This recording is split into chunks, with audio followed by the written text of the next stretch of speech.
नमस्कार। प्रादेशिक समाचार के साथ मैं नीलम कुमार। पहले मुख्य समाचार।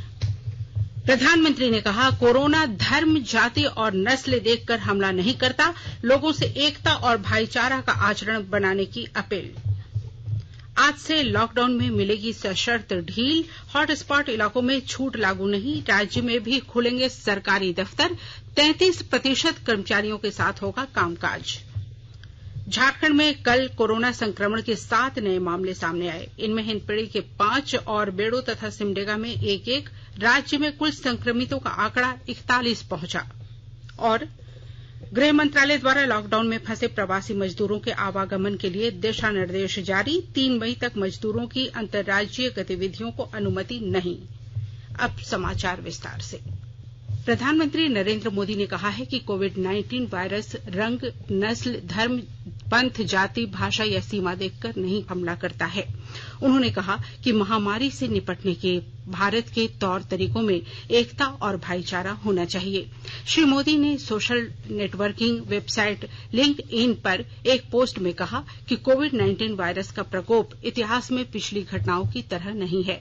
उन्होंने कहा कि भविष्य साथ साथ रहने और लचीलेपन से जुड़ा होगा। प्रधानमंत्री ने कहा कि भारत के व्यापक विचार विश्व के अनुकूल होंगे। इनमें न केवल भारत के लिए सकारात्मक बदलाव की क्षमता होनी चाहिए, बल्कि ये पूरी मानवता की बेहतरी के लिए होनी चाहिए।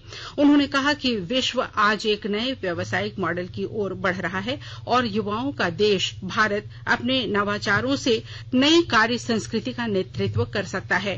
उन्होंने कहा कि नए बिजनेस मॉडल और कार्य संस्कृति को AEIOU स्वर से पुनः परिभाषित किया जा सकता है। श्री मोदी ने कहा कि ये कोविड-19 की महामारी के बाद से किसी भी बिजनेस मॉडल के लिए अनिवार्य तत्व होंगे।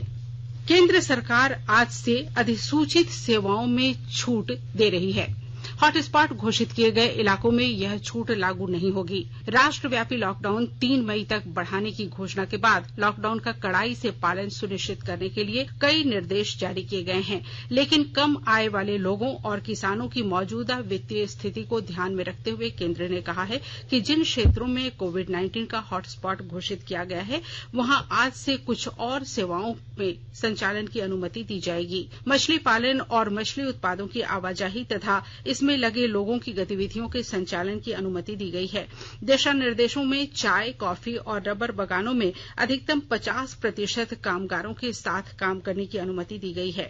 ग्रामीण क्षेत्रों में खाद्य प्रसंस्करण उद्योग, सूचना प्रौद्योगिकी, हार्डवेयर का विनिर्माण, कोयला उत्पादन, खान और खनिज उत्पादन, पैकेजिंग सामग्री तैयार करने वाले कारखानों को भी काम करने की अनुमति होगी। समुद्री बंदरगाहों और सामान परिवहन के लिए इनलैंड कंटेनर डिपो, सीमा शुल्क की मंजूरी से जुड़े अधिकृत एजेंट भी अपना काम कर सकेंगे। हमारे संवाददाता ने बताया है कि सूचना प्रौद्योगिकी और उससे जुड़ी सेवाओं में कुल कर्मचारियों की 50% उपस्थिति के साथ काम करने की अनुमति दी गई है। भारत सरकार द्वारा दिए गए निर्देशों के आलोक में आज से राज्य सरकार के सभी कार्यालय खोले जाएंगे। इनमें अधिकतम 33% कर्मचारियों के साथ कामकाज शुरू होगा। ग्रामीण क्षेत्रों में केंद्र द्वारा दी गई अनुमति के मुताबिक आर्थिक गतिविधियां शुरू की जाएंगी। इनमें मनरेगा और निर्माण से संबंधित कार्य शामिल हैं। अफसर से मनरेगा कर्मचारी तक को मास्क पहनना और सोशल डिस्टेंसिंग का पालन करना अनिवार्य होगा। साहिबगंज जिले में प्रशासन की ओर से लॉकडाउन में आज से रोजमर्रा की जरूरतों से जुड़ी कुछ और सेवाएं बहाल कर रही हैं। उपायुक्त वरुण रंजन ने बताया कि अगर कोरोना संक्रमण का मामला आया तो तत्काल सभी छूट वापस ले ली जाएगी तथा लॉकडाउन के कड़े नियम लगाए जाएंगे। लॉकडाउन में मिली छूट से कुछ कार्य पुनः शुरू होंगे, परंतु सड़कों पर बेवजह घूमने पर पूर्व की तरह ही पाबंदी रहेगी। इस दौरान सोशल डिस्टेंसिंग का सख्ती से पालन होगा। जिले में अभी तक कोरोना संक्रमण का कोई भी मामला सामने नहीं आया है, अतः साहिबगंज जिले को भी लॉकडाउन में सशर्त थोड़ी रियायत दी जा रही है। स्वास्थ्य और परिवार कल्याण मंत्रालय ने लोगों को सलाह दी है कि वे नोवल कोरोना वायरस से अपने को सुरक्षित रखने के लिए सभी बुनियादी एहतियाती उपायों का पालन करें और सामाजिक दूरी बनाए रखें। एक रिपोर्ट। सरकार ने कहा है कि आवश्यक वस्तुओं की पर्याप्त आपूर्ति जारी है और लोगों को चिंता करने की कोई जरूरत नहीं है। लोगों को सलाह दी जाती है कि वे आवश्यक वस्तुओं और चिकित्सा सामानों की खरीदारी करते समय धैर्य रखें और शांत रहें। आवश्यक वस्तुओं को खरीदने के लिए बार बार बाहर निकलने से बचें। साथ ही लोगों से हाथ मिलाने और गले लगने से भी बचना चाहिए। बाजार, मेडिकल स्टोर और अस्पतालों में लोग कम से कम 1 मीटर की दूरी बनाए रखें। घर पर गैर जरूरी सामाजिक समारोह से बचा जाना चाहिए और घर पर मेहमानों को नहीं बुलाना चाहिए। लोगों को अपनी आंख, नाक और मुंह छूने से बचना चाहिए और लगातार हाथ साफ करते रहना चाहिए। हाथ को दोनों तरफ से कम 20 सेकंड तक रगड़कर धोना चाहिए। यदि कोई व्यक्ति खांसी या बुखार से पीड़ित है तो वह दूसरों के संपर्क में आने से बचे और डॉक्टर से तुरंत परामर्श ले। स्वास्थ्य मंत्रालय ने कोरोना वायरस के बारे में जानकारी के लिए एक टोल फ्री नंबर 1075 जारी किया है। इधर राज्य सरकार की ओर से भी कई दिशा निर्देश जारी किए गए हैं। इस सिलसिले में सरकार ने हेल्पलाइन नंबर 181 जारी किया है। सरकार ने कहा है कि कोरोना वायरस से संदिग्ध तौर पर संक्रमित कोई व्यक्ति पाया जाता है तो इसकी सूचना 0651 जो रांची का कोड है और टेलीफोन नंबर 2261-000 तथा 2261-002 के अलावा फैक्स नंबर 2261-856 और मोबाइल नंबर 9955837428 पर दी जा सकती है। आकाशवाणी रांची भी आपसे अपील करता है कि कोविड-19 के संक्रमण से बचने और अन्य लोगों को सुरक्षित रखने के लिए कृपया घर पर ही रहें और सरकारी दिशा निर्देशों का पालन करें। चाईबासा जिले में लॉकडाउन को लेकर अब और सख्ती बरती जा रही है। कुछ आवश्यक सेवाओं में छूट दिए जाने के बावजूद अनावश्यक रूप से लोगों के घरों से निकलने पर पाबंदी बनी रहेगी। विस्तृत ब्यौरा दे रहे हैं हमारे चाईबासा संवाददाता। भारत सरकार के गृह मंत्रालय द्वारा कल जारी किए गए दिशा निर्देशों के आलोक में पश्चिमी सिंहभूम जिले में लॉकडाउन को लेकर अब और सख्ती बरती जा रही है। कुछ आवश्यक सेवाओं में छूट दिए जाने के बावजूद अनावश्यक रूप से लोगों के घरों से निकलने पर पाबंदी पूर्ववत बनी रहेगी एवं उनके खिलाफ कानूनी कार्रवाई भी की जाएगी। इस संबंध में पुलिस अधीक्षक इंद्रजीत महाथा ने जिले के सभी थाना प्रभारियों और अनुमंडल पुलिस पदाधिकारियों को दिशा निर्देश देते हुए कहा है कि मेडिकल इमरजेंसी की स्थिति को छोड़ किसी भी परिस्थिति में अंतर जिला एवं अंतर राज्यीय यात्री परिवहन को नहीं होने दिया जाए। दूसरी ओर motor mechanic, IT mechanic, electrician जैसे जरूरी प्रोफेशनल्स को प्रावधानों के तहत छूट भी दी गई है। आगामी 3 मई तक जिले में किसी भी प्रकार के धार्मिक अनुष्ठान एवं अन्य समारोह के आयोजित करने पर प्रतिबंध लगा रहेगा। चूंकि पश्चिमी सिंहभूम जिले में अब तक कोरोना का आउटब्रेक नहीं हुआ है, इस कारण जिला प्रशासन इसी कोशिश में लगा है कि आने वाले समय में लॉकडाउन के प्रावधानों को और कड़ाई से अनुपालन कराते हुए स्थिति को बरकरार रखा जाए। दिलीप, आकाशवाणी समाचार, चाईबासा। कोरोना वायरस के संक्रमित मरीजों के उपचार को लेकर सरकार की ओर से विशेष कोविड-19 अस्पताल की व्यवस्था की गई है। वहीं चिकित्सकों की ओर से यह सलाह दी गई है कि बिना चिकित्सकीय परामर्श के किसी भी तरह की दवा का सेवन न करें। चिकित्सकों ने बताया कि हाइड्रोक्सीक्लोरोक्विन दवा का उपयोग केवल डॉक्टरों के परामर्श पर ही किया जाना है। बिना डॉक्टरों की सलाह के इस दवा के सेवन से जीवन संकट में पड़ सकता है और स्वास्थ्य को नुकसान पहुंच सकता है। हाइड्रोक्सीक्लोरोक्विन, जिसके बारे में लोगों को जैसे ही पता चला, लोग जल्दी से जल्दी दवाई दुकान में पहुंचने लगे वो ड्रग्स को खरीदने के लिए। बट मैं आपको ये बताना चाहूंगी कि हाइड्रोक्सीक्लोरोक्विन एक रिसर्च ड्रग है। ये मलेरिया के ट्रीटमेंट में प्रूवन है, लूपस के ट्रीटमेंट में प्रूवन है, रूमेटॉइड अर्थराइटिस में भी इसका यूज होता है। बट कोविड-19 में ये एक रिसर्च के तौर पे यूज किया जा रहा है। हमारी Indian Council of Medical Research ने हाइड्रोक्सीक्लोरोक्विन को as a prophylactic and therapeutic dose में की गाइडलाइन जारी की है, जो अभी कोविड-19 में यूज हो रहा है। बट बिना किसी डॉक्टर के प्रिस्क्रिप्शन के ये ड्रग को लेना आपके लिए जानलेवा साबित हो सकता है।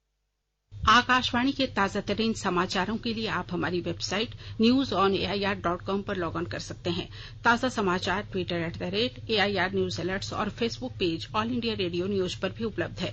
आप प्रादेशिक समाचार एकांश के Twitter account @AIR news _Ranchi और Facebook page AIR news Ranchi के अलावा YouTube channel regional news unit Ranchi पर भी हमारे बुलेटिन सुन सकते हैं। प्रादेशिक समाचार आप आकाशवाणी रांची से सुन रहे हैं। झारखंड में कल कोरोना संक्रमण के 7 नए मामले सामने आए हैं। इनमें 5 रांची के हॉटस्पॉट हिंदपीढ़ी से हैं, जबकि 6ठा रांची के बेड़ो और 7वां संक्रमित सिमडेगा का है। 7 नए मरीजों के आने के बाद राज्य में कोरोना पॉजिटिव मरीजों की संख्या अब 41 हो गई है।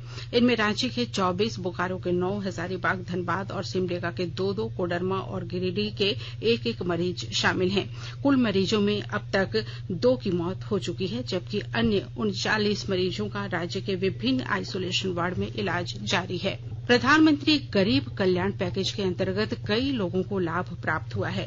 साहिबगंज जिले के बरहेट संथाली गांव की राधिका मसुमात ने सरकार को धन्यवाद दिया है और कहा कि उसे पेंशन के 3,000 रूपये मिले हैं, जिससे उन्हें दवाइयों की खरीद में मदद मिली है।